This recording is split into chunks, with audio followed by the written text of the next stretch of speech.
nous a promis avec cette intervention de notre frère Sharafuddin Muslim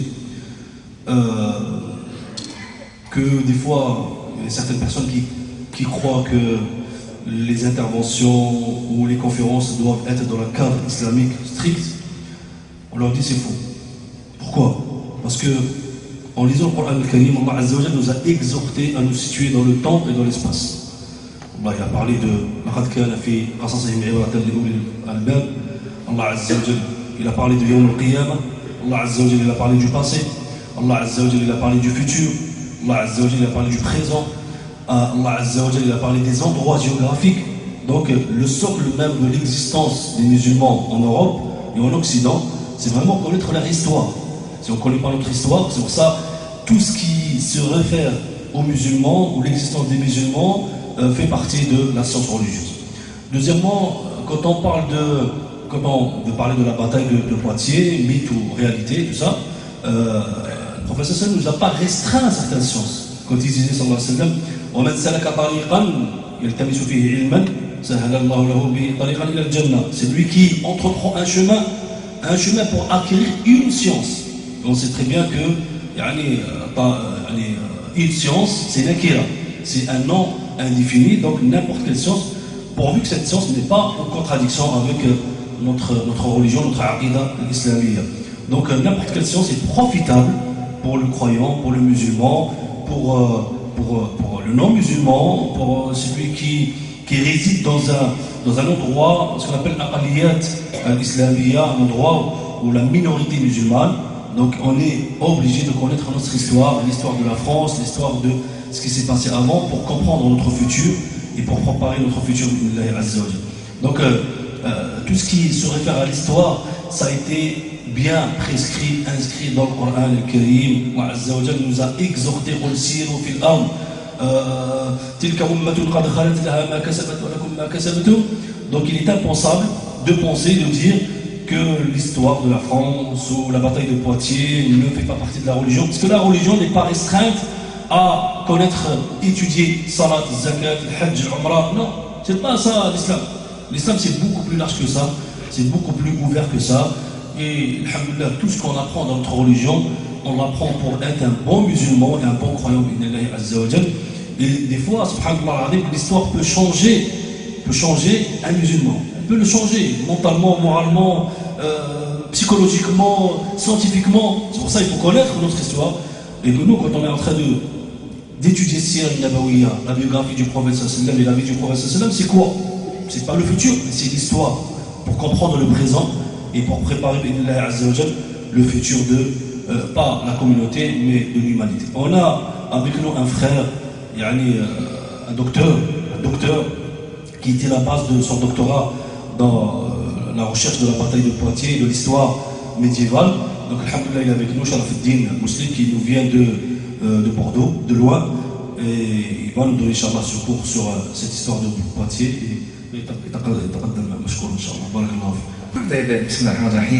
D'abord, très heureux d'être aujourd'hui parmi vous dans cette belle ville que c'est la première fois que je visite. Et de prime abord, c'est une ville ensoleillée, contrairement à ce que j'avais imaginé. Mais le frère Omar, il m'a dit que vous aviez commandé exprès le soleil aujourd'hui. C'est pour ça qu'il est au rendez-vous. J'étais tellement bien accueilli que je risque de revenir une deuxième fois, Inch'Allah. Alors, c'est de votre faute si je reviens parce que vous m'accueillez très très bien. À part ça, je salue la précision de Cheikh Abdul Qadir concernant l'histoire. L'histoire fait partie de la mémoire de chaque peuple. Un peuple qui n'a pas d'histoire ne peut en aucun cas préparer son avenir. Un peuple qui n'est pas enraciné dans les ancêtres est un peuple sans avenir. Et d'ailleurs, l'arabe, ce qu'on appelle Ayyam al-Arab à l'époque, l'histoire, même avant l'islam, se transmettait de génération en génération. C'était une obligation générationnelle. Chaque génération transmettait l'histoire des ancêtres à la génération future et ainsi de suite. D'accord? Dosé, qui est un grand orientaliste, dit que les Arabes et les musulmans ont excellé dans cet art qui est l'histoire. Et l'histoire, avec les critères scientifiques qu'on connaît aujourd'hui, Tosé toujours, je le cite, un orientaliste néerlandais, il dit que les musulmans, ils ont posé les bases d'une histoire académique et scientifique. C'est pour ça que le mot historia en grec ou en latin a donné le mot ostora en arabe. Pourquoi? Parce que l'histoire des peuples précédents, c'était vraiment avec tout le respect que je dois pour tous les peuples, quand on prend par exemple l'histoire des Grecs, c'est plein de mythes qu'on ne peut pas en quelque sorte croire, des choses qui sont invraisemblables. Et la même chose, la fondation de Rome, tandis que avec les musulmans, et ici là, Nabawiya a joué un rôle très important dans l'établissement de cet art de l'histoire. Sira Nabawiya a posé les bases d'une recherche scientifique de l'événement. Un événement qui ne passe pas par plusieurs critères scientifiques est un événement qui est à refouler. Nous devons en quelque sorte être fiers que nous avons excellé dans ce domaine durant l'âge d'or de l'islam, comme on a excellé sur pas mal d'autres domaines, et cette excellence, elle est en quelque sorte venue de deux choses. La première, comme je viens de dire tout à l'heure, c'est vouloir connaître Sirat Rasul sallallahu alayhi wa sallam. Pourquoi? Parce que c'est notre guide et notre exemple à suivre. Alors, il est de notre devoir et de notre responsabilité de connaître sa vie dans ses moindres détails. Parce que sa vie est en quelque sorte aussi est une source de tashri'a, est une source de loi. D'accord? Et deuxièmement, cette responsabilité, comme j'ai dit, générationnelle, de transmettre le passé des ancêtres afin qu'on soit ancré dans cet héritage que nos pères et nos ancêtres nous ont laissé. C'est pour ça, je trouve, comme j'ai dit tout à l'heure, la précision de Cheikh Al-Qadr intéressante, parce que l'histoire, c'est quelque chose de fondamental. Et aujourd'hui, on va parler de la bataille de Poitiers. Pourquoi la bataille de Poitiers? Parce que ça nous touche. Juste à titre anecdotique, une fois sur le pont de l'autoroute, j'ai aperçu le graffiti suivant. Charles Martel revient vite, ils ont dépassé Poitiers. Pour vous dire que c'est un événement qui est maintenant toujours vivant avec nous. Mais nous, notre devoir aujourd'hui, et notre but aujourd'hui, c'est d'aller décortiquer tout ça, c'est d'aller faire en quelque sorte l'archéologie de tout ça, et savoir ou mettre cet événement dans son contexte historique et juste son contexte historique. Mais avant de parler de ça, il est important d'abord qu'on plante le décor de l'Europe et du monde musulman de l'époque. L'Europe, comme nombre d'entre vous le savent, à partir du 2e et surtout le 3e siècle de l'ère chrétienne, l'Empire romain commence un petit peu à tomber devant les attaques des barbares qui venaient de l'Europe centrale et l'Europe de l'Est. Et pour faire vite, on a les Visigoths en Italie, on a les Ostrogoths en Italie, on a les Visigoths en Espagne. Avant les Visigoths, c'était les Vandales qui ont été repoussés par les Visigoths et qui ont après traversé le détroit de Gibraltar pour s'installer dans le nord du Maroc. C'est les ancêtres de tous ceux maintenant qui sont par exemple en Kabylie, qui sont blancs aux yeux bleus. D'accord? Ils étaient à peu près au nombre de 450 000 et ils ont en quelque sorte, se sont intégrés parfaitement avec la population locale. Et là, j'ouvre une petite parenthèse pour savoir et pour vous dire à quel point l'histoire c'est important. D'accord? Lors de la colonisation française, on a réveillé, enfin, on a essayé d'insuffler une contre-vérité scientifique pour dire que les Berbères, tous les Berbères sont originaires de l'Europe. D'accord? Ces pauvres Berbères qui sont originaires de l'Europe, au 7e siècle, ils ont été colonisés par les Arabes. D'accord? Et maintenant, les Européens, au 19e siècle, sont venus pour les libérer de ces Arabes. Et c'est une contre-vérité historique qui malheureusement résiste jusqu'à présent.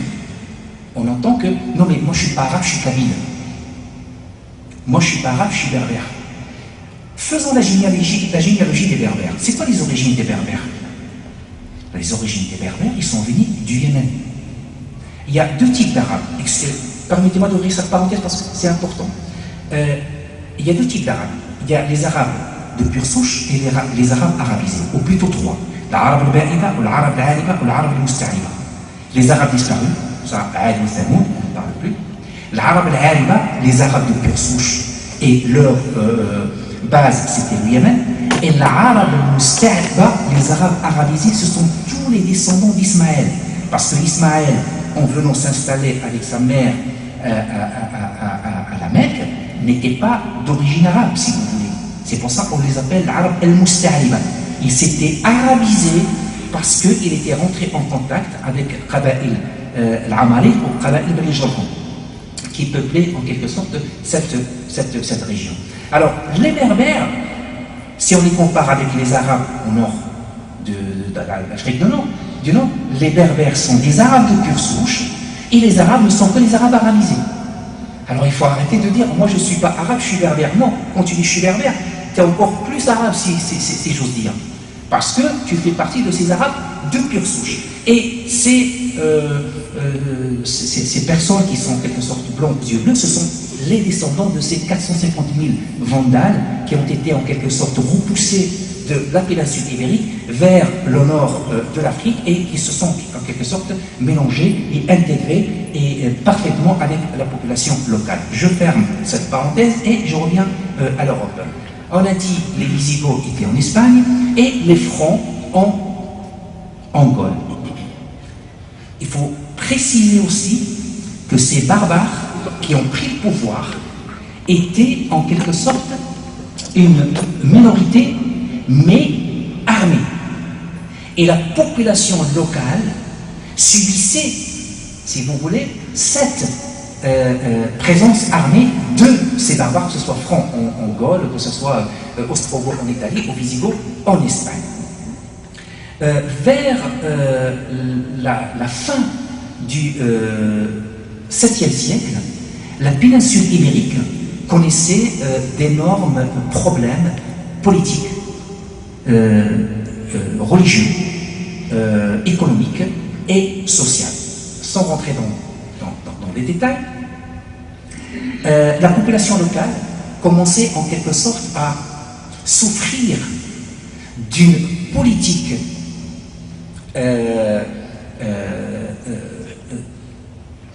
injuste de la part de ces rois visigothiques qu'avait Tolède comme capitale. Ça d'une part.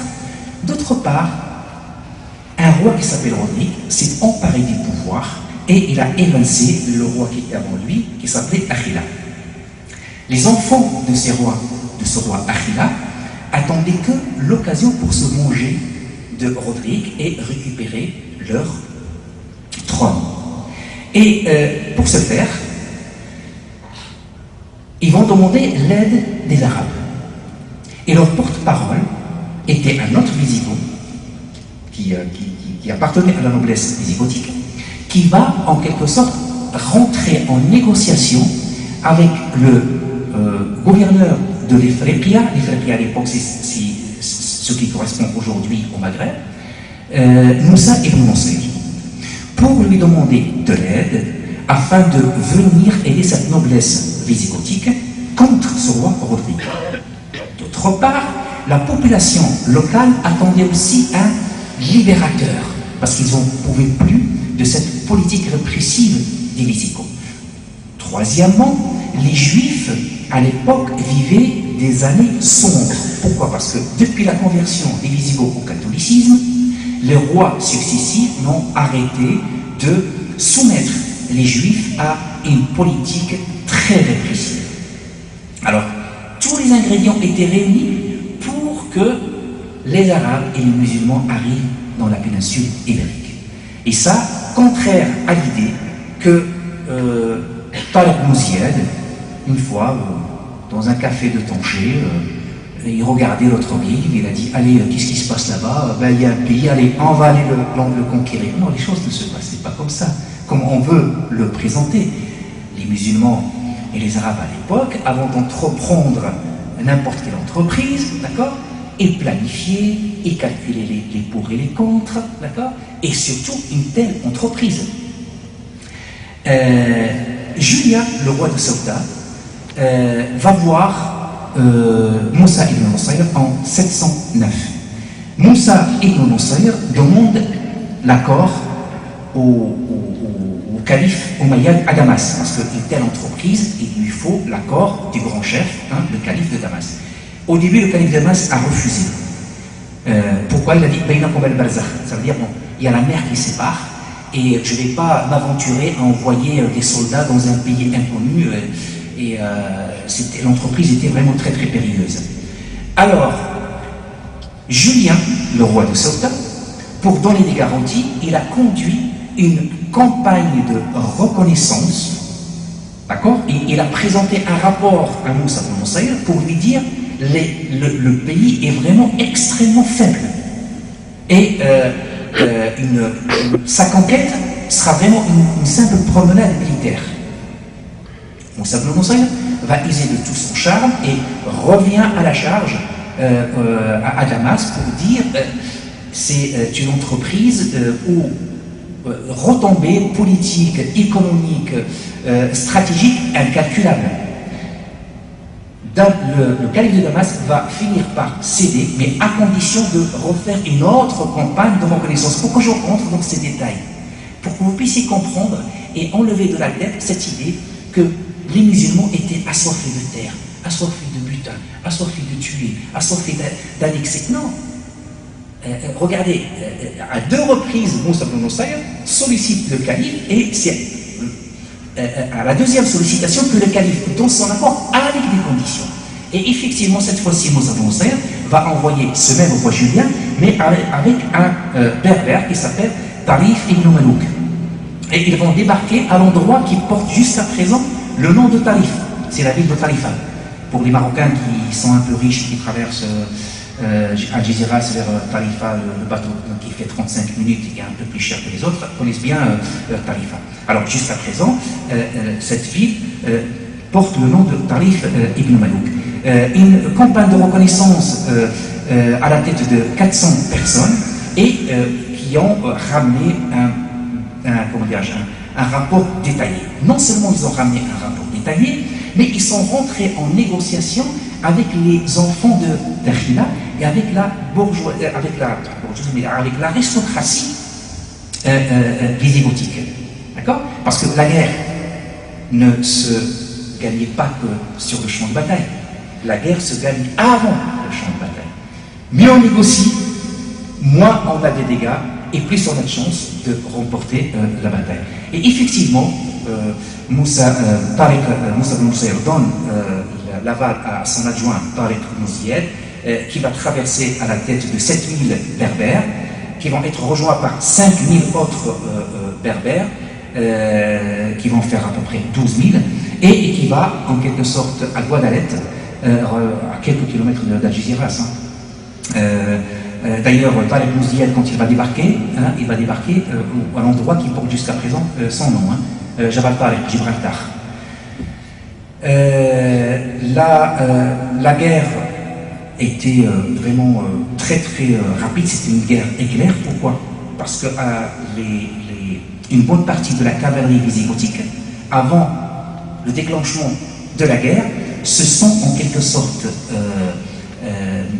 ils ont quitté le champ de bataille parce que Tariq ibn Ziyad a déjà négocié avec eux qu'ils n'allaient pas guerroyer Et déjà, les fidèles de Rodrigue, avant même la bataille, ils ont pris un coup sur le moral. D'accord? C'est pour ça que la bataille était rapide et les dégâts ont été très minimes et très limités, et Rodrigue trouvera la mort. Pourquoi je vous raconte tout ça? La traversée de Tariq ibn Ziyad du détroit de Gibraltar a été à la demande de la population locale et à la demande de d'une partie de l'aristocratie visigothique.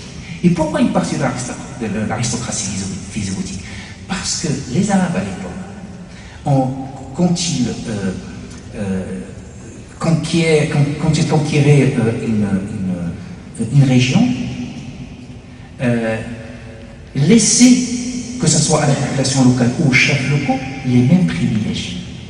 Les mêmes privilèges. Et ils avaient le droit de garder leurs us et coutumes, leurs lois, leurs richesses et leur religion. Et aucun orientaliste ne pourra dire que les musulmans, à travers les siècles, ont imposé la religion musulmane aux pays conquis. Jamais.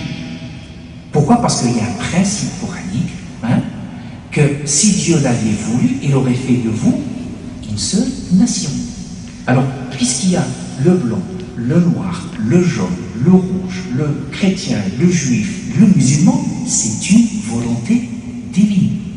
Et vouloir convertir quelqu'un par la force, la gravité, point de contrainte en matière de religion, parce qu'il faut qu'il croie avec sa raison et son cœur, et pas juste avec son apparence, ça d'une part, et d'autre part, vouloir le convertir de force, c'est aller contre une volonté divine. Voilà l'esprit et la philosophie qui animait les musulmans à l'époque. Cet esprit d'ouverture, cet esprit d'avoir confiance en son identité, avoir confiance en sa culture.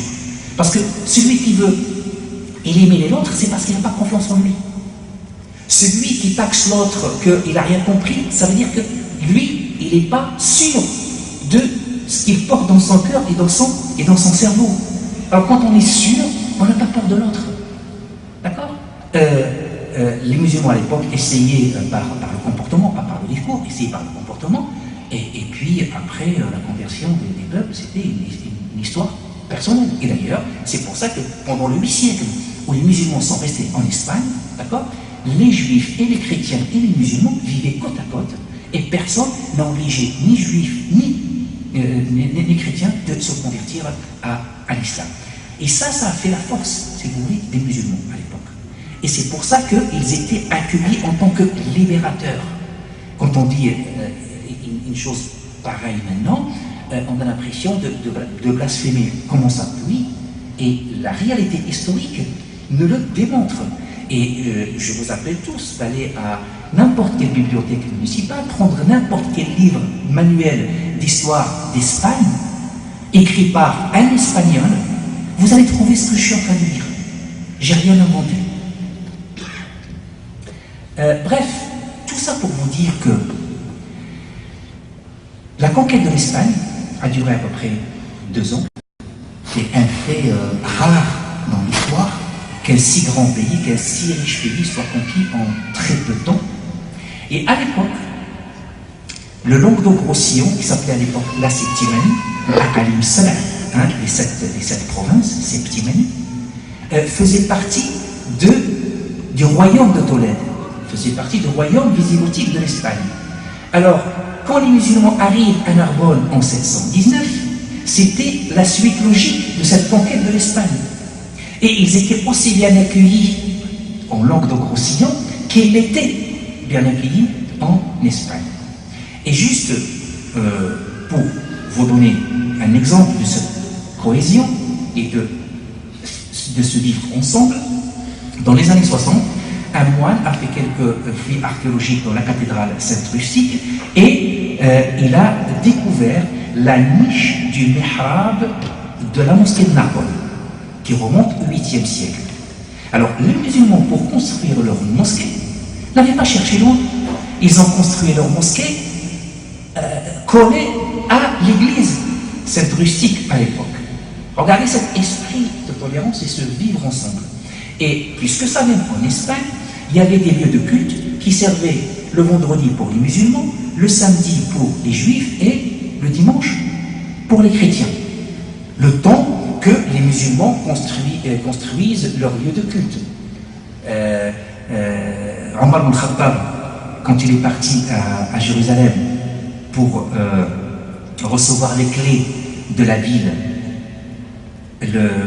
l'évêque de Jérusalem l'a prié pour qu'il puisse prier à l'intérieur de l'église. Et pourquoi Omar ibn Khattab a refusé? C'est pas parce que c'est l'église. Non, il a refusé par peur. Il a dit, j'ai peur que si j'ai fait la prière dans votre église, que les générations à venir vont transformer cette église en mosquée. Regardez cette ouverture d'esprit de ceux qui ont compris le message de l'islam. Alors, puisque les musulmans ont été accueillis par la population locale, ils vont faire corps avec les musulmans contre les Francs. Pourquoi contre les Francs? Parce que cette région du sud de la France était la région la plus romanisée de la France. C'était le pont entre l'Italie, qui est en quelque sorte le berceau de l'Empire romain, et l'Espagne, qui était romanisée depuis 2 siècles avant la France. Et ce pont, qui est le Languedoc-Roussillon, était aussi romanisé que la péninsule ibérique et la péninsule italienne, et se considérait comme plus méditerranéen que proche de ces barbares qui viennent de loin. Aujourd'hui, on essaie de nous montrer qu'il y a une dualité entre Orient et Occident, Islam et chrétienté, Europe et monde arabe. Les choses ne sont pas aussi simples que cela. D'ailleurs, avant la découverte de la Caravella et la découverte de Ras Raja Salih, le cap de Bonne-Espérance, la traversée du détroit de Gibraltar était monnaie courante. Une bonne partie d'entre vous ont déjà fait la traversée en bateau, et si vous avez remarqué, d'une rive, on voit l'autre rive. On peut même voir ce qui se passe de notre rive. Il y a 15 km. Et récemment, il y a un sportif marocain qui a fait ces 15 km à la nage. Pour vous dire, c'est vraiment, c'est très étroit. C'est pour ça qu'on l'appelle d'ailleurs le détroit. Et le va-et-vient entre les deux rives de la Méditerranée était monnaie courante. Et d'ailleurs, pourquoi on l'appelle la péninsule ibérique? On l'appelle la péninsule ibérique parce qu'elle a été peuplée pour la première fois par les Ibères. Et ces Ibères, ils ne sont pas venus de la Lune, ils ne sont pas venus de Mars, ils sont venus du Maroc. C'est des berbères marocains. Ils s'appelaient les Ibères, et c'est pour ça qu'on l'appelle la péninsule ibérique. Et n'oubliez pas qu'à un certain moment, la péninsule ibérique dépendait de Carthage, qui est la capitale des Phéniciens dans l'actuelle Tunisie. Alors, comme je vous ai dit, ce va-et-vient entre les deux rives de la Méditerranée était monnaie courante. La population locale était une population catholique. Les Francs étaient aussi catholiques. Sauf que, pour des intérêts politiques, géostratégiques et économiques, la religion passe en second plan. C'est pour ça que la population locale était certaine que les musulmans, d'accord, allaient leur reconnaître leurs lois, auxquelles ils attachaient beaucoup, leur religion, leur culture, et leurs us et coutumes, et leur identité. Tandis que les Francs, et à l'époque Charles Martel, n'étaient vraiment pas prêts à leur reconnaître tout ça. Charles Martel, à chaque fois qu'il conquiert une partie, il gomme tous les chefs locaux, il gomme toute la culture et impose ses chefs à lui, et ses lois à lui, et sa manière de faire à lui. C'est pour ça que cette population locale a toujours fait front contre Charles Martel. Venons maintenant à la bataille de Poitiers. Comment cette bataille de Poitiers s'est déroulée? Comme j'ai dit tout à l'heure, dans la continuité de cette, cette conquête de l'Espagne, 719, les musulmans arrivent à Narbonne. 721 vont essayer d'annexer Toulouse. À l'époque, la France, ou la Gaule plutôt, on ne parle pas de la France pour le moment, on parle de la Gaule. La Gaule était partagée en 3 grands royaumes, ce qu'on appelle les Tria Regna, les 3 royaumes. D'accord? On a l'Austrasie, une partie de l'actuelle Allemagne et une partie enfin, la Moselle aussi faisait partie de l'Austrasie, la Neustrie vers l'ouest et l'Aquitaine qui était beaucoup plus grande qu'elle l'est maintenant. Il allait jusqu'à la Loire et jusqu'en Méditerranée. Non, jusqu'à Toulouse. Et une des plus grandes royaumes à l'époque, c'était le royaume d'Aquitaine, à sa tête une d'Aquitaine. 721, premier choc, les musulmans ils vont subir une très grave défaite. D'accord? Et c'est Abdelrahman Rafiqi, qui était le lieutenant général de l'époque, qui va conduire les escadrons restants de l'armée musulmane vers Narbonne pour réorganiser, si vous voulez, les musulmans de nouveau. Hugues, bien qu'il soit victorieux en 721 à Toulouse, savait pertinemment que les musulmans à l'époque, c'était une force avec laquelle il fallait compter. Et il était entre le marteau et l'enclume. Le marteau de Charles Martel au nord et l'enclume du musulman au sud.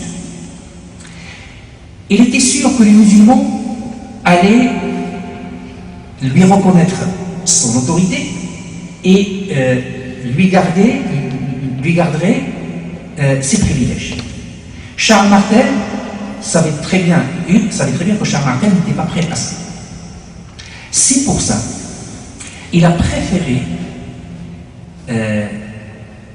signer une alliance avec les musulmans. Et en signe de bonne foi du roi d'Aquitaine, il donne sa fille de Lampégie en mariage à Abou Nasr al-Khatani, qui est le manouza des documents latins. On va dire comment un catholique, un chrétien va s'allier aux musulmans contre un autre catholique, un autre chrétien. Tout ça pour vous dire que les intérêts stratégiques et économiques, d'accord, parfois passent avant l'appartenance religieuse. Tout ça pour vous dire, il faut arrêter avec cette vision binaire que l'Orient a toujours été contre l'Occident, l'Islam a toujours été contre la chrétienté et l'Europe a toujours été contre le monde arabe. Non, les choses ne se sont pas passées comme ça et l'histoire n'est pas comme ça. Sauf que Abdelrahman Rafiqi, 732, c'est vrai qu'il était un très grand stratège et un très bon général de guerre, mais il était un piètre diplomate. Charles Martel, au lieu d'accepter, si vous voulez, cette alliance avec Eudes pour combattre à ses côtés contre Charles Martel, il a préféré régler ce problème de la Gaule une fois pour toutes. D'accord? Il a refusé, si vous voulez, cette alliance avec Eudes. Et il a attaqué en 732 d'abord Eudes, et depuis ce royaume d'Aquitaine n'a pas arrêté de décliner jusqu'à sa disparition avec Pépin le Bref, et va pour attaquer Charles Martel. Et là, le nœud du problème, la fameuse bataille de Poitiers. Cette fameuse bataille de Poitiers de 732, d'abord, qu'est-ce que les chroniques de l'époque disent? On va aborder par exemple les chroniques de Moissac. Moissac, c'est des chroniques, c'est des annales dans lesquelles on écrivait les événements qui se sont passés cette année-là. D'accord? Qu'est-ce qu'il dit la chronique de Moissac? La chronique de Moissac dit ceci. À la tête d'une grande armée, Charles est parti à la rencontre des Sarrasins au faubourg de Poitiers. Est-ce qu'il a parlé d'une bataille? Est-ce qu'il a parlé de l'issue de cette bataille? Non. On va aborder une autre chronique qui est cette fois-ci pro-carolingien, parce que c'est les continuitaires de Frédéguer, c'est l'histoire officielle des Carolingiens. En 732, un samedi, Charles avait combattu contre les Sarrasins à Poitiers. C'est tout ce qu'il y a dans le Frédéguer, concernant cet événement, dans ce continuateur de Frédéguer. Et il va, les historiens arabes ou andalous, tout ce qu'ils disent sur cette bataille, ils donnent un nom, Waqat al-Barat, ou Balad Shuhada, le pavé des martyrs. Mais ils n'ont pas plus de détails si vous voulez. Revenons à ce continuateur de Frédéguerre. Non, pardon, pas le continuateur de Frédéguerre, mais l'anonyme de Cordoue. C'est quoi l'anonyme de Cordoue? C'est un anonyme qui a écrit une histoire. C'est un homme d'église, mozarabe, qui vivait sous domination musulmane en Espagne, d'accord? Et il écrit une histoire qu'il n'a pas signée, c'est pour ça qu'on l'appelle l'anonyme de Cordoue. On savait qu'il avait été à Cordoue, et il a écrit son histoire en 754. Ça veut dire à peu près 22 ans après l'événement, et il prétend qu'il a écrit cette histoire selon des témoins oculaires, des témoins qui ont été là, qui ont raconté les choses, et lui, il a recueilli, si vous voulez, leurs témoignages. Alors, je ne vais pas vous lire tout le paragraphe, mais qu'est-ce qu'il dit? Mais lorsque les gens d'Austrasie, ça veut dire l'armée de Charles, mais lorsque les gens d'Austrasie, supérieurs par la masse de leur nombre, eurent trouvé le roi, ça veut dire Abdelrahman al-Khafiqi, ils le tuent, et dès qu'il fait nuit, le combat prend fin. Puis le jour suivant, là, il nous explique que les deux armées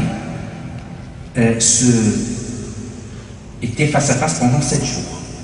Chaque jour, il y avait ce qu'on appelle les escarmouches. C'est quoi des escarmouches? C'est qu'on va envoyer quelques cavaliers par-ci, par-là, d'accord, pour essayer de voir les points forts et les points faibles de l'ennemi, d'accord, et juger le moment opportun pour lancer l'attaque ultime, et où il faut lancer cette attaque ultime, et comment il faut lancer cette attaque ultime. On s'appelle ça, dans le jargon de l'époque, des escarmouches. Sauf que pendant ces escarmouches, Abdelrahman al-Khafiqi était à la tête d'une de ces sorties, et il a trouvé la mort. Abdelrahman al-Khafiqi était une personnalité très charismatique, très aimée, très respectée par tous ses lieutenants et par toute l'armée. Sauf que cette armée d'Abdelrahman al-Khafiqi était vraiment très diversifiée et vivait quelques querelles internes. Pourquoi? Parce qu'il y avait les Arabes et les Berbères, et à l'intérieur même des Arabes, il y avait les Arabes Qaïsides et les Arabes Yémenites, et l'amour n'était pas leur dominateur commun entre eux. Je ne rentre pas dans les détails, pour vous dire que la défaite vient toujours de l'intérieur, jamais de l'extérieur. Ok?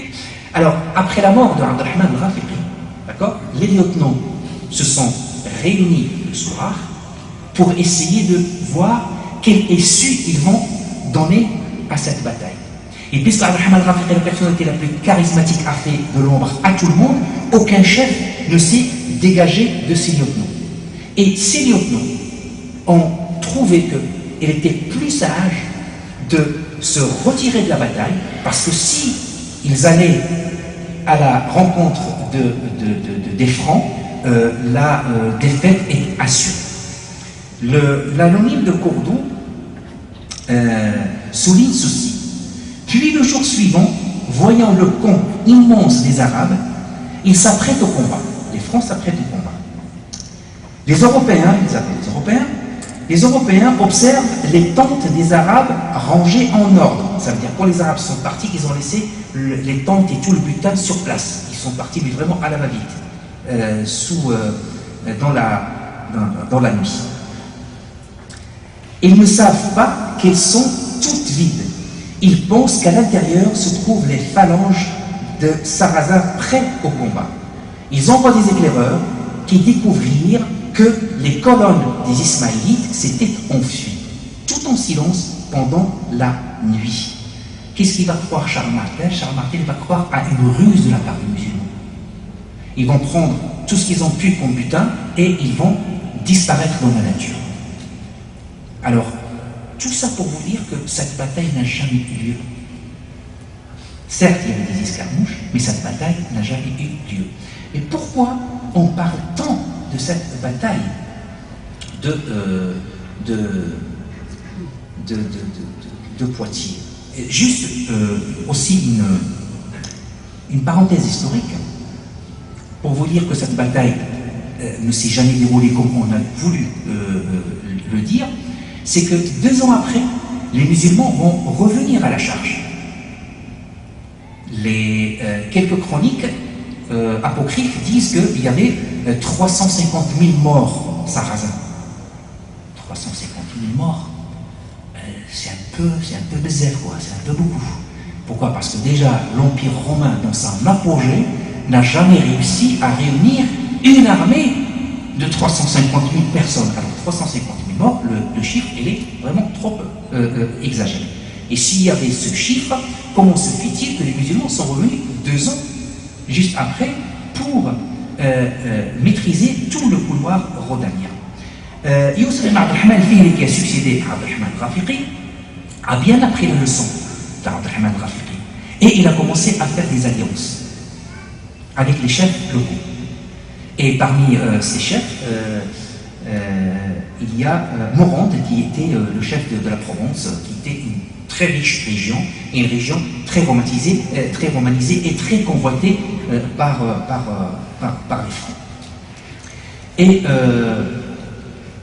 il va réussir en quelque sorte à maîtriser tout le couloir rhodanien, Arles, qui est la porte de ce couloir rhodanien vers la mer, puis Avignon, puis Lyon, et toutes les chroniques de l'époque soulignent que ces villes ont été conquises sans aucune résistance.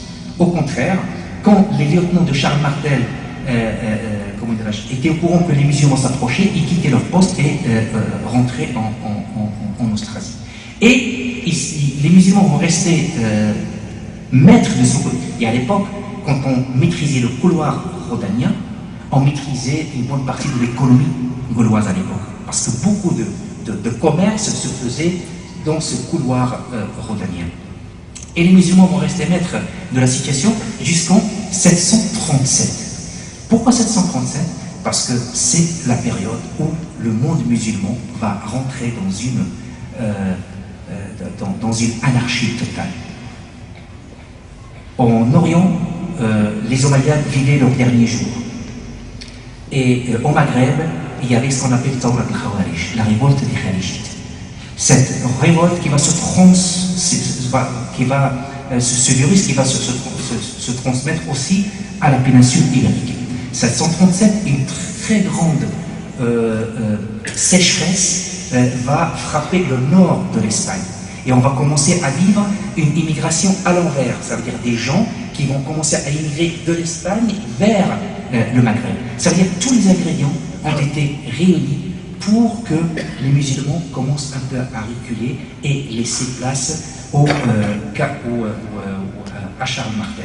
Sauf Narbonne, qui a résisté jusqu'à 759. Et si Narbonne a résisté jusqu'à 759, c'est parce qu'il y avait une complicité avec la population locale, qui a aidé la petite garnison musulmane à résister durant près de 20 ans devant les Francs. Et la ville n'a ouvert ses portes qu'au bout d'un siège qui a duré plus de 6 ans et demi.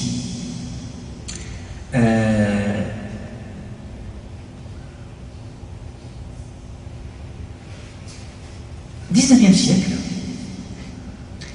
on va vivre en quelque sorte une réinterprétation. On va reconvoquer cette histoire de la bataille de Poitiers et la personne de Charles Martel.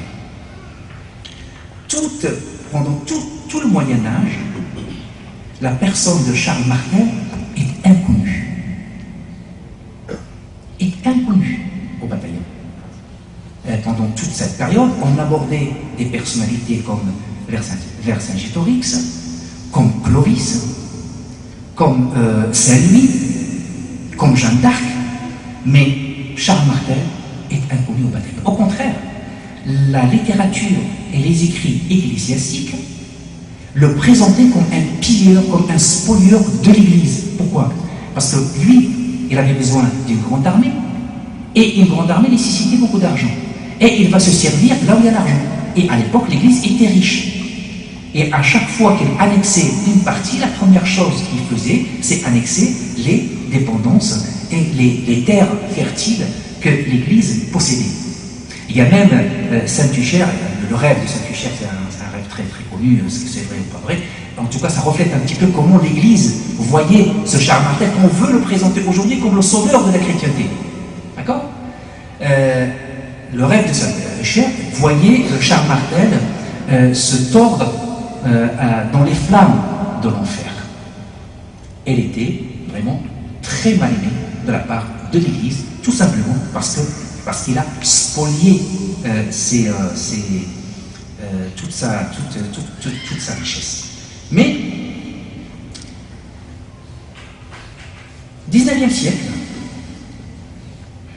on va vouloir se réapproprier cette bataille de Poitiers, la personnalité de Charles Martel.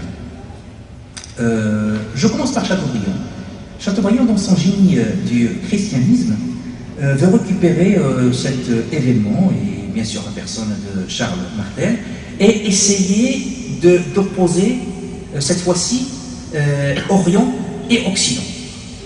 On va essayer de nous présenter que le génie du christianisme, ça veut dire que la religion chrétienne, c'est une religion intelligente, une religion progressiste, et que l'Occident, par essence, a toujours été démocratique, libre, tandis que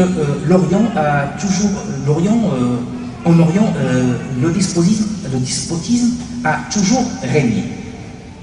Alors, c'est pas l'islam qu'on attaque, c'est carrément l'Orient d'une manière générale.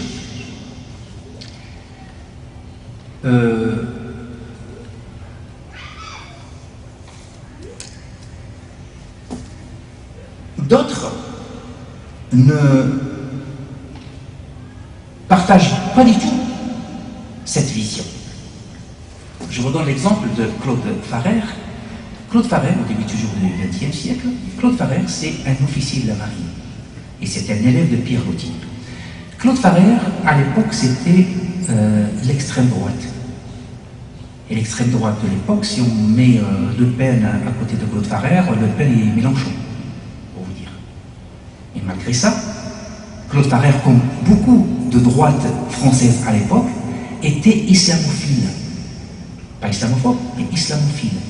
Pourquoi? Parce que sous la domination des républicains à l'époque, voyez que le monde musulman sauvegardait ses us et coutumes, ses traditions, contrairement à la France qui commençait à perdre ses traditions et son identité et sa culture. Et l'extrême droite à l'époque va convoquer l'islam pour pouvoir, en quelque sorte, dire qu'on doit faire comme les musulmans aussi et sauvegarder notre culture, notre religion et notre identité. Qu'est-ce qu'il dit, ce Claude Farrer? Il dit, lors de 732 de notre ère, une catastrophe, la plus néfaste peut-être, de tout le Moyen-Âge, s'abattit sur l'humanité et le monde occidental. On fut plongé 7-8 siècles, sinon davantage, au fond d'une barbarie que la Renaissance commença à dissiper.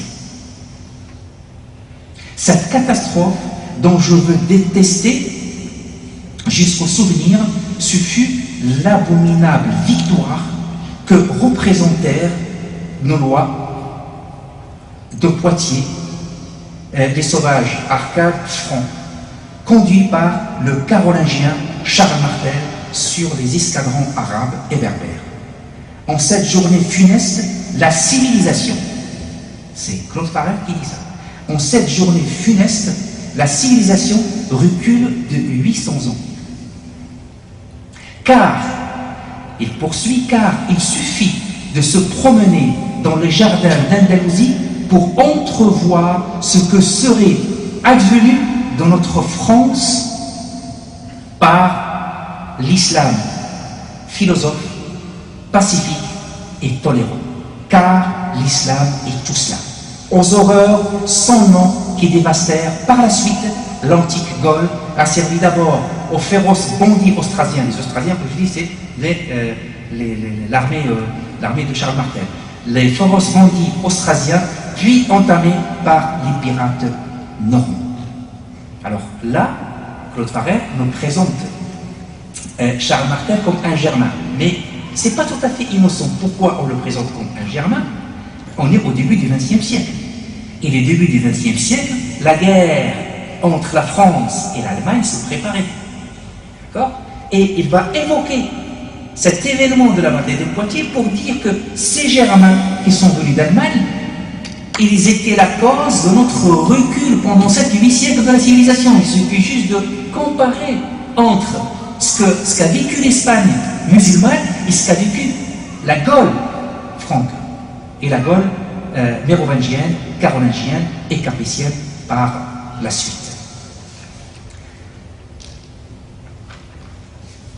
Mais en 1999, Guillaume Fay, qui est un concepteur de l'extrême droite,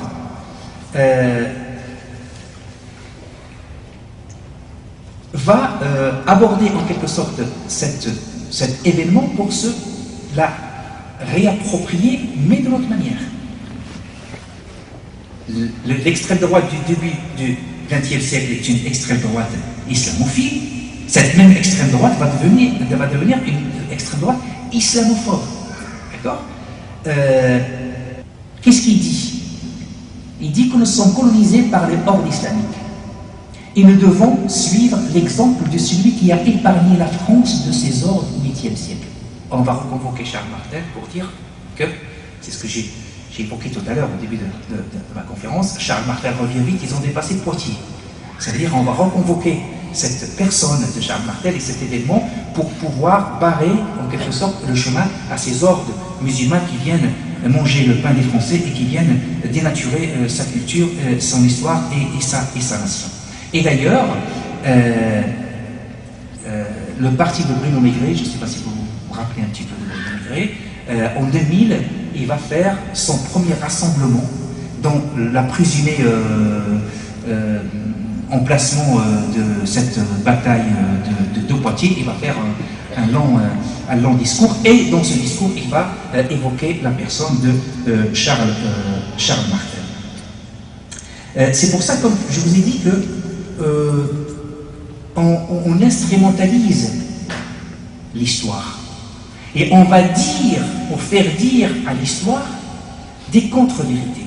Et nous, notre devoir, c'est de relire cette histoire à la lumière des documents scientifiques, des documents historiques, pour faire la part de la réalité et du fantasme. Et je vous remercie. L'histoire est politique aussi. D'accord? Et dans les manuels scolaires, si on va faire l'accent sur une période, sur un événement ou sur une personne, c'est bien voulu et c'est bien choisi. D'accord? Mais en tant qu'enseignant, je peux dire que les choses sont en train de changer. Vous n'avez qu'à comparer les manuels scolaires d'il y a 20 ans et les manuels scolaires aujourd'hui. Déjà en 5e, on a un grand chapitre sur l'islam.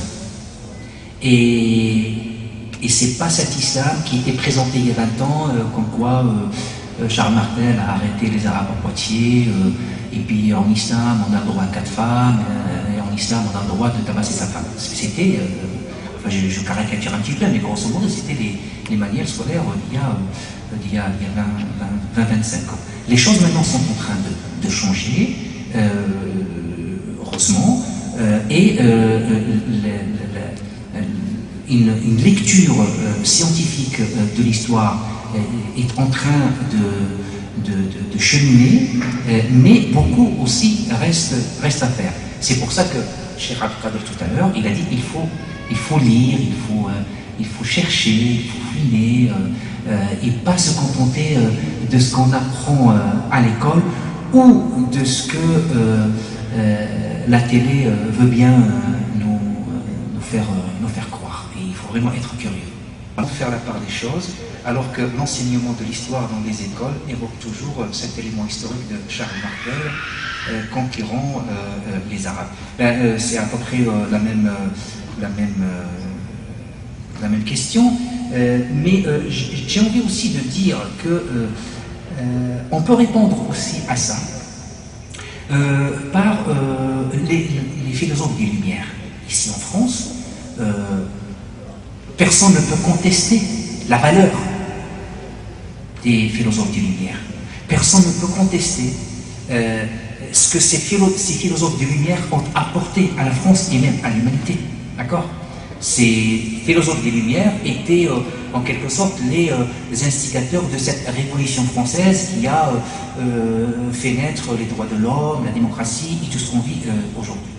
Qu'est-ce qu'il dit quelqu'un comme Boulainville ou Voltaire? Qui peut contester Voltaire?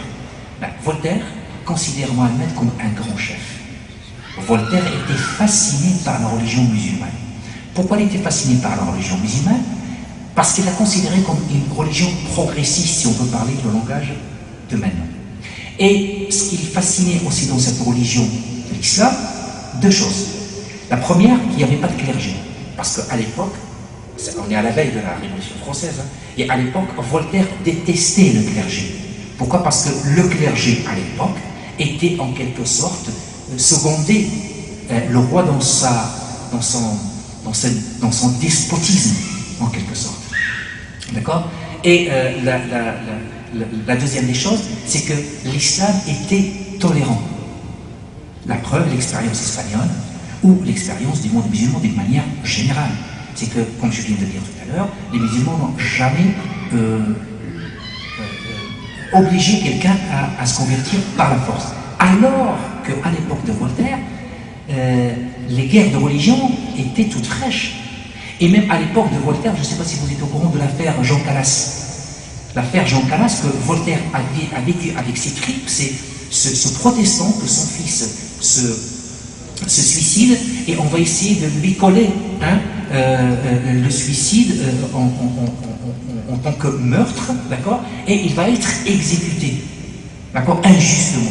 Et Voltaire va tout faire pour rendre, comment dirais-je, cette injustice et faire reconnaître au roi que le tribunal s'est trompé et que Jean Calas est innocent. Vous voyez? Et lui, pendant cette période-là, il était fasciné par l'islam parce que justement l'islam n'imposait pas aux autres de se convertir à la religion. Une question, avons-nous des traces archéologiques de cette bataille? Non. Alors si on dit qu'il y a 350 000 morts, au moins on va trouver des ossements, on va trouver une flèche, on va trouver une arme. Non, on n'a absolument rien du tout. Jusqu'à présent, on n'a rien trouvé, ni ossements, ni... pour vous dire que, tout simplement parce que cette bataille n'a pas eu lieu. Des tombes musulmanes à Poitiers, non. Mais par contre, on a trouvé des tombes musulmanes à la ville de Arles, et Al Jazeera avait fait un reportage là-dessus, puisque c'est un laboratoire bordelais qui a fait en quelque sorte l'analyse de ces ossements, et il a en quelque sorte prouvé que ces tombes qui étaient dirigées vers la Mecque appartenaient à des Nord-Africains, d'accord, et ils ont daté à peu près vers le 8e siècle, et ça coïncide avec la présence musulmane que je viens d'évoquer tout à l'heure, qui a été dans tout le sud de la France, de 719 à 759. Salam alaikum. Pourquoi les pays colonisés par les Arabes, notamment l'Andalousie, ne parlent pas arabe? Est-ce que cela revient à la tolérance de la religion musulmane, contrairement à ce que faisaient les Espagnols quand ils ont colonisé l'Amérique du Sud, et aussi ce que faisaient les Portugais en Brésil et Angola par exemple? Une autre question qui peut être aussi complémentaire, l'identité arabo-islamique de peuples et tribus indiennes d'Amérique.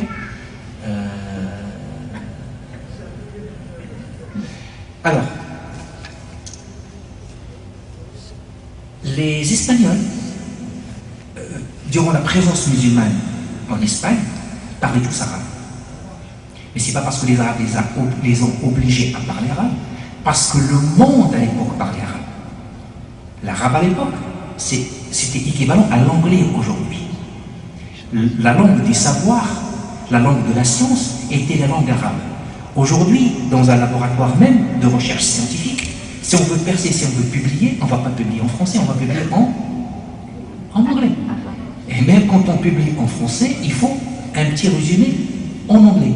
Si on veut que notre article soit lu par un bon nombre de personnes, il faut publier en anglais. Mais à l'époque, pour maîtriser le savoir, pour maîtriser la science, il fallait apprendre l'arabe. Et c'était un honneur pour les Espagnols de parler arabe. Et juste pour faire... Enfin, je n'aime pas caricaturer, mais juste pour que vous puissiez un petit peu comprendre. Si on comparait la France du Moyen-Âge avec l'Espagne du Moyen-Âge de l'époque, c'est comme si on comparait New York avec Ouagadougou. Parce que la civilisation, le savoir, le savoir-vivre était dans cette Espagne musulmane. Et la France, à l'époque, vivait des sombres moments dans l'abîme du Moyen-Âge.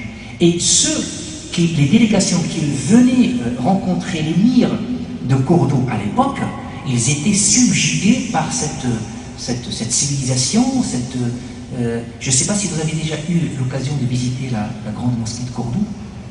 On a toujours cette fâcheuse habitude de faire la traversée de l'Espagne, je parle pour les Marocains, la traversée de l'Espagne, on n'a qu'une seule envie, c'est d'aller au lieu de prendre un petit moment, d'accord, 2-3 jours en Espagne, ça ne coûte rien, bon, 2 nuits d'hôtel, plus les hôtels là-bas ils sont pas chers, et aller voir ce que les ancêtres ont laissé en Espagne. Et c'est d'une beauté extraordinaire. L'Alhambra jusqu'à présent, c'est d'une beauté à couper le souffle. D'accord ? Et tout. Il n'y a pas que le côté construction, il y a le côté philosophique, le côté médecine, mathématiques, poèmes. C'est pour ça que les Espagnols qui sont restés chrétiens, on les appelait les Mozarabes. Les Mozarabes, le mot d'origine c'est Al-Musta'riboun. Ista'rabou, ça veut dire qu'ils se sont en quelque sorte arabisés. Ils ont gardé leur religion, leur coutume, leur identité, mais ils parlent arabe. Parce que, à l'époque, parler arabe, c'était dans l'air du temps. C'est comme nous ici, la deuxième, troisième génération, on va parler français, parce que le français c'est le langage de l'école, c'est le langage du savoir. À l'époque, mais comme j'ai dit, ils n'ont jamais, en quelque sorte, ils les ont jamais obligés à changer de religion. On parle maintenant de l'Amérique et la découverte de l'Amérique. Christophe Colomb, quand il est parti pour découvrir l'Amérique, il est parti avec un savoir-faire arabe. N'oublions pas que la boussole n'est que le borsala. Et l'astronaute aussi, c'est deux instruments que les Arabes ont inventés et ont en quelque sorte bien développés. Et tout un ensemble de calculs est parti de là. Et c'est pas un hasard que les grandes découvertes sont parties de l'Espagne et du Portugal. Pourquoi ? Parce que l'Espagne et le Portugal étaient imprégnés par ce savoir-faire arabe et par cet héritage arabe qui était très avancé par rapport à l'Europe dans tous les domaines, y compris le domaine de la géographie, de l'astronomie et des calculs. Concernant l'autre volet de la question, oui, malheureusement, quand Isabella la catholique et Ferdinand d'Aragon ont pris possession de Grenade en 1492, Mohammed III, avant de quitter la ville, il a signé avec eux un accord comme quoi les musulmans vont garder leur richesse, leur identité et leur religion. Ils ont signé pour ça, mais ils ne sont pas respectés. Et c'est pour ça que quand Mohammed III quittait Kharnata pour aller au Maroc. Il s'est retourné, il a commencé à pleurer. Et qu'est-ce qu'il lui a dit sa mère? Il lui a dit Ibki kal nisa, mulkan lam tuhafid alayhi kal rijal. Pleure comme une femme, un pouvoir que tu n'as pas su sauvegarder comme un homme. Et pourquoi? Parce que cette femme savait qu'ils n'allaient pas honorer leur engagement. Et en 1607, il y avait un décret royal que tous les musulmans devaient quitter la péninsule ibérique. Chose que les Arabes n'ont pas fait quand ils ont, en quelque sorte, conquis. Bon, ça c'est un autre. Je ne vais pas rentrer dans l'inquisition, je ne vais pas rentrer dans une page un peu sombre de l'histoire de l'Espagne.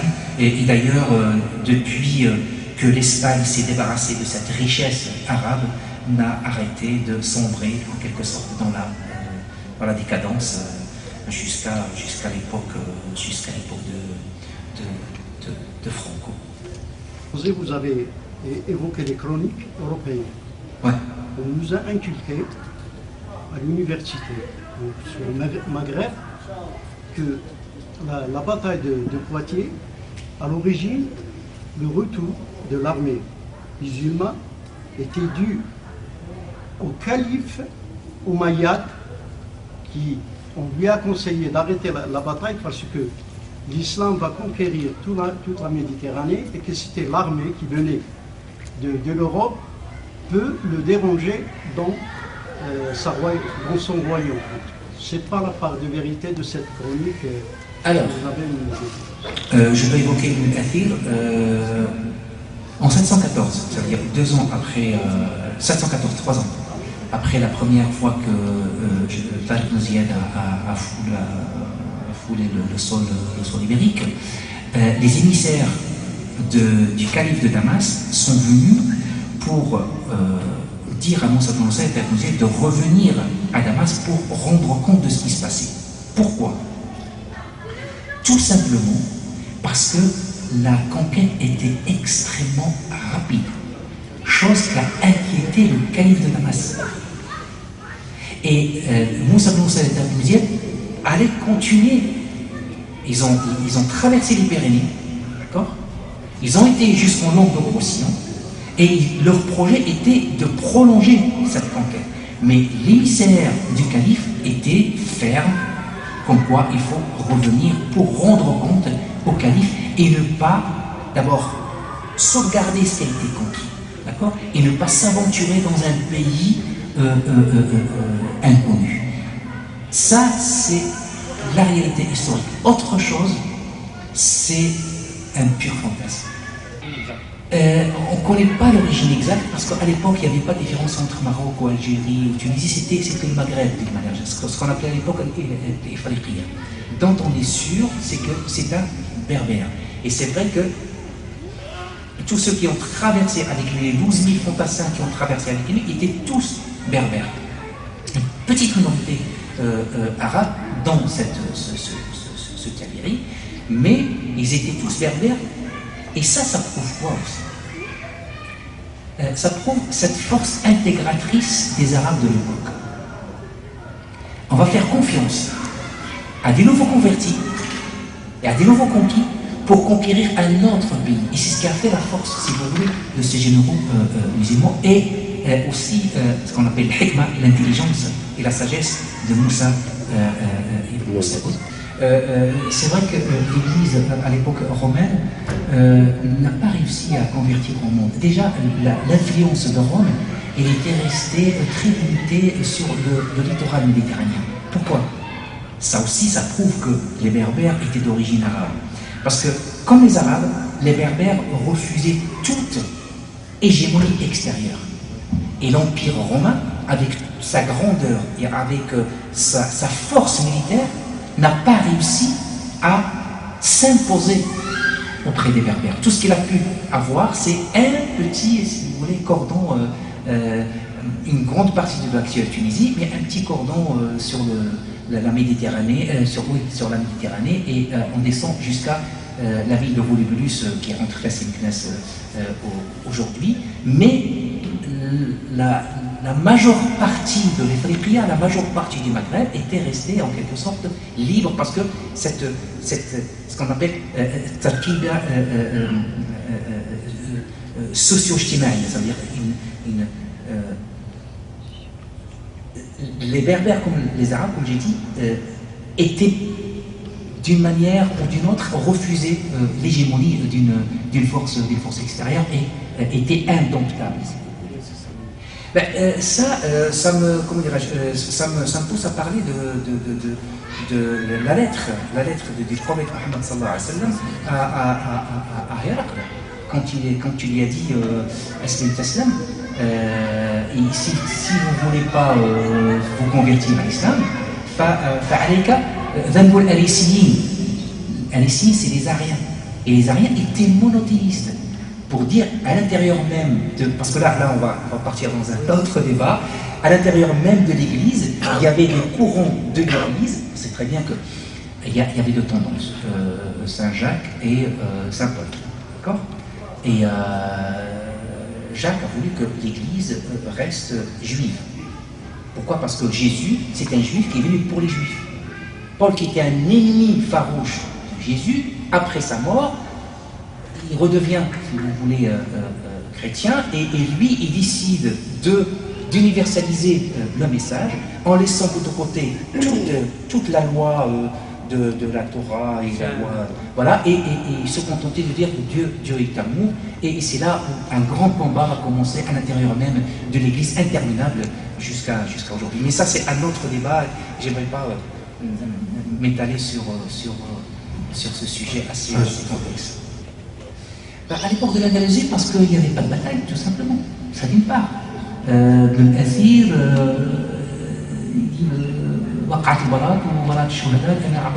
dit parce que, et en plus de ça, ces écrits ont été faits quelques siècles après. Alors on ne va pas se rappeler d'une si vieille histoire qui s'est passée, qu'il était considéré comme négligeable, en quelque sorte, d'accord? Et en plus de cela, dans une lointaine contrée qui est la Gaule, qui était considérée à l'époque comme un pays qui n'est pas développé, un pays qui était arriéré, si je veux parler de langage d'aujourd'hui. On n'a pas prêté trop attention. Ben, aujourd'hui, ma petite contribution, toute petite, essaie un petit peu d'aller dans ce sens et de dire, là il y a matière à discuter, des vérités historiques qu'on essaie un peu enfin, des événements qu'on essaie de nous présenter comme des vérités historiques pour dire, non, l'histoire ne s'est pas passée ainsi, et Dieu merci, les documents, que ce soit anciens ou des documents qui ont été écrits selon des documents primaires, ils sont là pour remettre les choses à leur place. Est-ce que vos recherches ont été reconnues, voire acceptées, pour les diffuser à grande échelle et modifier ainsi le sentiment de dominé que l'on vit actuellement? Le fait déjà que cette recherche sort sous forme de livre, pour moi c'est une grande satisfaction. Il ne va pas rester juste dans les étagères des bibliothèques universitaires que personne ne consulte, ou même s'ils sont consultés, ils sont considérés par une infime minorité. Et le fait que je sois parmi vous aujourd'hui, je viens depuis Bordeaux, c'est aussi dans cet esprit de vouloir partager avec vous cette expérience, partager avec vous des choses que moi-même j'étais surpris en découvrant des choses. J'étais comme vous, hein, mais à force de voir et de rechercher, ça m'a aidé un petit peu à replacer les choses dans leur juste contexte. Bon, maintenant, on a un outil qui s'appelle Internet, qui s'appelle YouTube, qui s'appelle WhatsApp, qui facilite un petit peu la communication et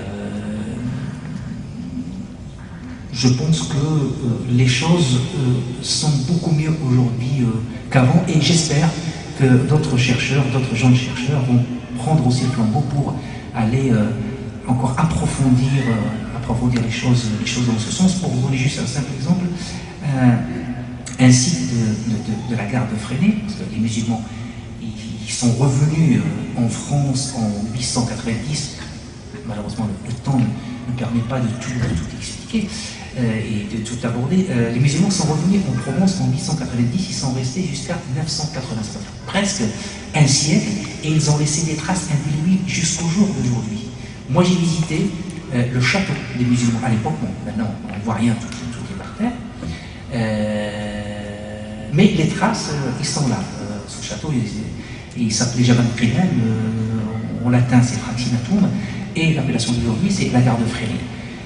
Je trouve un peu dommage que jusqu'à présent, aucun budget n'a été alloué de la part du ministère de la Culture pour faire des fruits archéologiques scientifiques.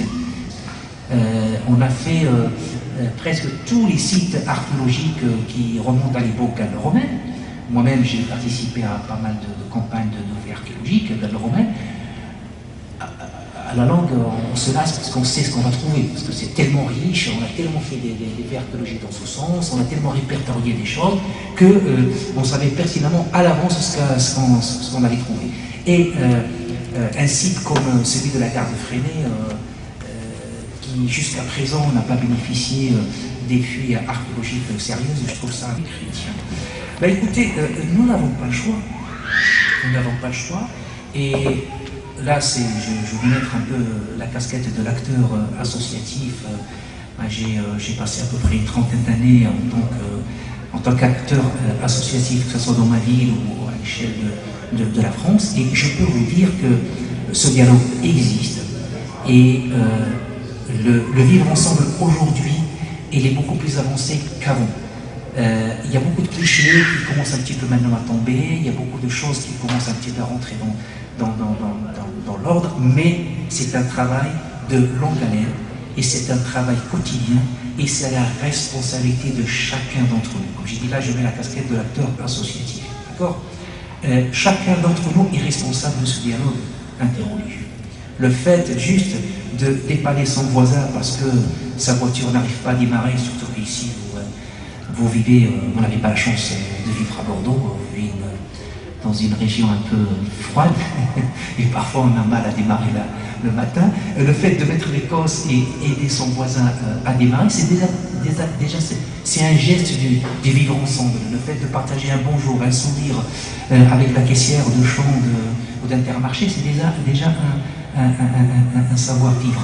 Le fait que nos enfants donnent aussi l'exemple et soient excellents à l'école, déjà c'est aussi un exemple de vivre ensemble. Je remets ma casquette du chercheur pour dire aussi qu'au XIIe siècle, vous savez que les musulmans pouvaient occuper le poste de ce qu'on a de bail de la municipalité de Montpellier, ce qui correspond aujourd'hui au directeur de cabinet.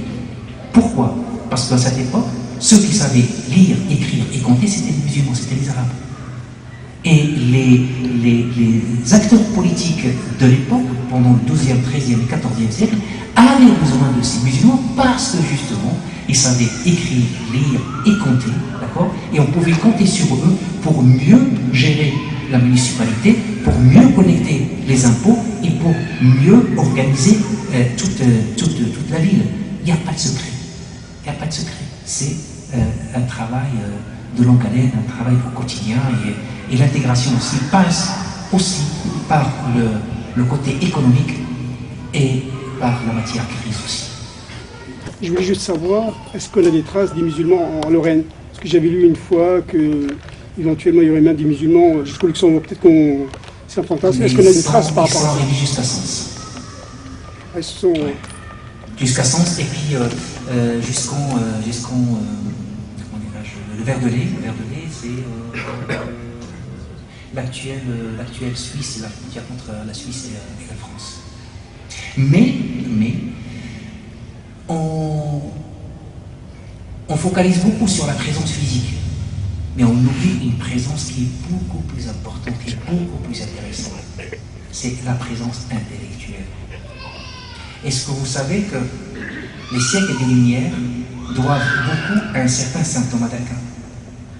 Et saint Thomas d'Aquin, son professeur et son maître à penser, n'est autre que saint Albert le Grand. Et saint Albert le Grand, il parlait arabe, et il professait dans les universités d'Allemagne et de France avec sa djellaba et son turban. Parce qu'à l'époque, c'était le costume cravate 3 pièces. Ça veut dire celui qui s'habillait comme les Arabes, c'était quelqu'un qui a déjà fait le voyage, d'accord? Et il a été apprendre la science à la source. Et quelqu'un comme Frédéric II, qui était à l'époque le Charlemagne du XIIIe siècle, s'habillait en arabe et parlait parfaitement l'arabe. Pourquoi? Parce que l'arabe était presque sa langue maternelle. Pourquoi? Parce que son grand-père Roger II, qui a conquis la Sicile, il a laissé en place les musulmans qui étaient là 2 siècles avant. D'accord? Et il a fait exprès que son petit-fils fréquente beaucoup les Arabes et apprend des Arabes. Ça, cette présence-là, et lui, quand il était devenu empereur, il a construit tout un village en Italie, et il appelait les intellectuels et les chercheurs et les scientifiques musulmans à venir le rejoindre. Et il leur, vraiment, il les payait extrêmement cher. Et il débattait dans son palais, il débattait avec eux en arabe sur pas mal de sujets.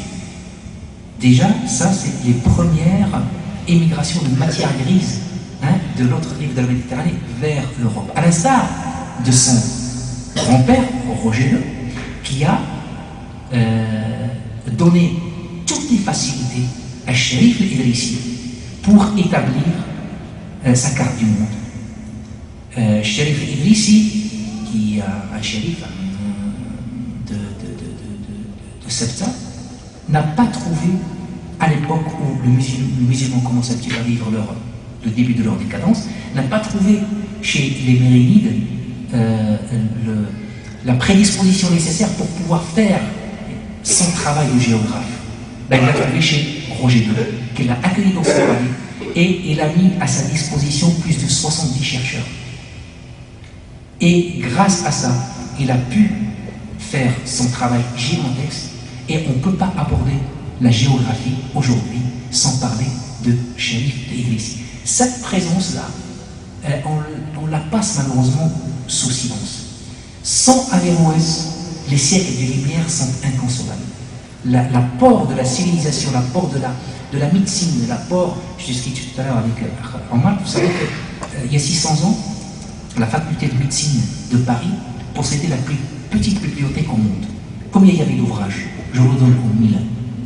Il y avait un seul ouvrage, et c'était celui d'un arabe, Abu Bakr al-Razi. C'était la référence. Les étudiants n'avaient pas besoin d'autres ouvrages. Pourquoi Abu Bakr al-Razi? Parce que dans son kitab Al-Hawi, Al-Hawi, ça veut dire c'est le livre qui contient tout. D'accord? Sa méthode, c'était quoi? Il prend la pathologie, d'accord? Et il la décrit.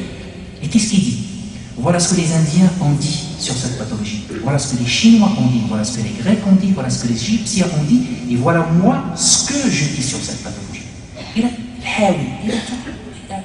Il a tout résumé. Il a résumé la médecine en un seul livre qui était le manuel scolaire des étudiants de faculté de médecine de Paris durant des années et des années. Cette présence, malheureusement, on la passe sous silence. Et il est de notre devoir de la ressusciter un petit peu pour d'abord dire à nos concitoyens que cette civilisation, comme vous dites, civilisation judéo-chrétienne, non, c'est une civilisation judéo-musulmano-chrétienne. Pourquoi? Parce que quand même on est pour quelque chose. Frère, il a levé la main, ça va. Pour le moment, on n'est pas encore là. On est, je me considère comme quelqu'un qui débroussaille. Moi, je me rappelle, quand j'ai voulu travailler sur ce sujet, mon prof, il a refusé. Il m'a dit, on peut pas faire un travail de thèse sur un tel sujet parce que c'est le trou noir, il n'y a rien. Il n'y a rien. Pour lui, il n'y a rien. D'accord? Et j'ai fait le pari avec lui, je lui ai dit, donnez-moi 1 an, et je vais vous prouver qu'il y a matière pas. Et effectivement, il m'a fait confiance. Et j'ai pas déçu j'étais à la hauteur de sa confiance et le travail ça veut dire même dans les milieux universitaires, on est encore dans cette idée que c'est un trou noir de l'histoire. Alors il n'est pas aussi vite que ça. Mais on est au début. Ben, pour vous dire, j'ai évoqué la bataille de Toulouse.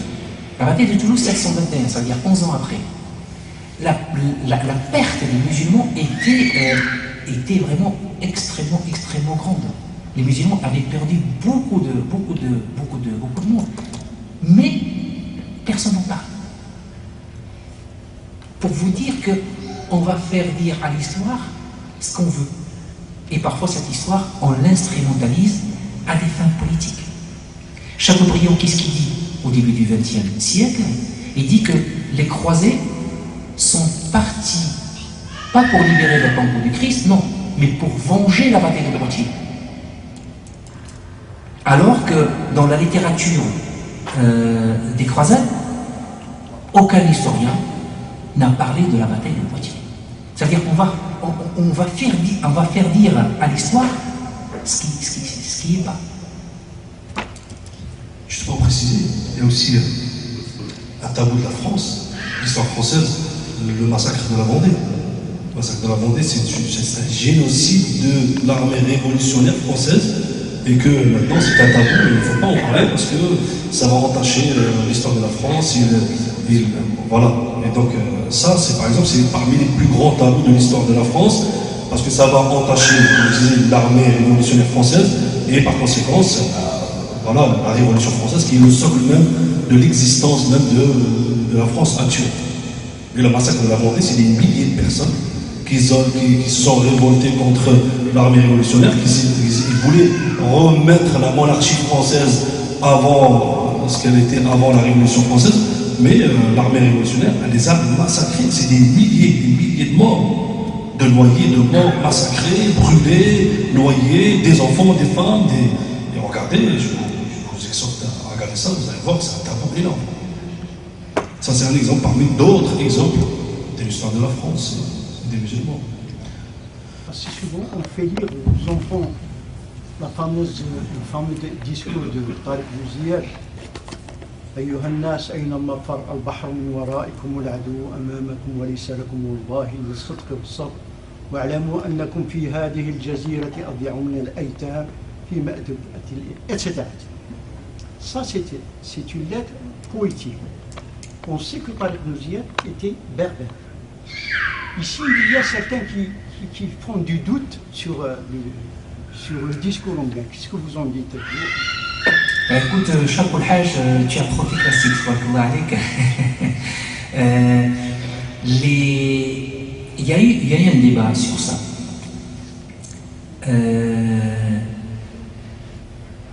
Il y a des historiens qui disent que Tariq Bouziyad a effectivement prononcé ce discours, à l'instar de tous les généraux, à la veille de la guerre. Il prononce un discours pour haranguer les foules et pour les préparer psychologiquement à donner le meilleur d'eux-mêmes. Et le discours était en berbère, sauf que les historiens par la suite, ils ont traduit le contenu de ce discours. D'accord? Puisque les 12 000 personnes étaient berbères. Par contre, la chose qui n'est pas en quelque sorte vraie historiquement, c'est quand on dit « Waharaq as-Sufun ». Il a brûlé les navires. Justement pour dire à l'armée que vous n'avez pas ou vous allez convaincre ou vous allez mourir. Vous n'avez pas d'autre choix. D'accord? Un général de la grandeur de Tariq Bouziyad ne peut pas brûler les navires pour plusieurs raisons. D'abord, ces navires ne lui appartiennent pas. Ce sont les navires de Julien. Vous vous rappelez de Julien, le roi de Ceuta? D'accord? C'était les navires de Julien qui les a mis à disposition de l'armée musulmane pour effectuer la traversée. Et le navire, à l'époque, on passait parfois 3 ans à le construire. Ça coûtait horriblement cher et ça a nécessité énormément d'argent, de deuxièmement, Tariq Mouzier avait besoin de ce qu'on appelle l'imdadat, les renforts. Alors si il va brûler les navires, ça y est, il va couper la route des renforts. Et il y a des historiens qui disent, pour essayer un peu de ne pas faire mentir toute une partie des historiens, Tariq Mouzier, il ne faut pas lire Haraq al-Sufun, mais il faut lire Kharaq al-Sufun. Juste, il y a un point qui est tombé, ça veut dire quoi? Kharaqa, ça veut dire qu'il a juste fait des trous qui sont réparables pour dire justement à ces soldats que le chemin du retour est coupé. Maintenant, vous n'avez pas le choix que de foncer et de gagner. Vous faites vivre des vieux souvenirs de Hajj. Machallah, je pense qu'on va s'arrêter là parce que si on continue, on ne s'arrêtera pas.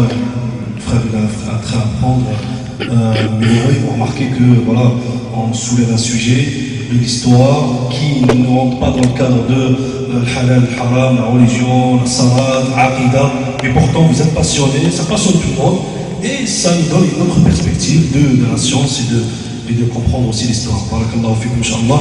Le frère va se déplacer de l'autre côté, il y aura une table avec ses livres et pour les dédicaces. Barakallahu fikum. Cheikh Abdelkader, juste j'aimerais dire toute ma joie d'être parmi vous aujourd'hui. Comme j'ai dit au début, j'étais extrêmement bien accueilli et le public en face est un public intéressé et intéressant. Et j'espère vous revoir, Inch'Allah, une deuxième fois. Barakallahu fikum et merci pour votre accueil.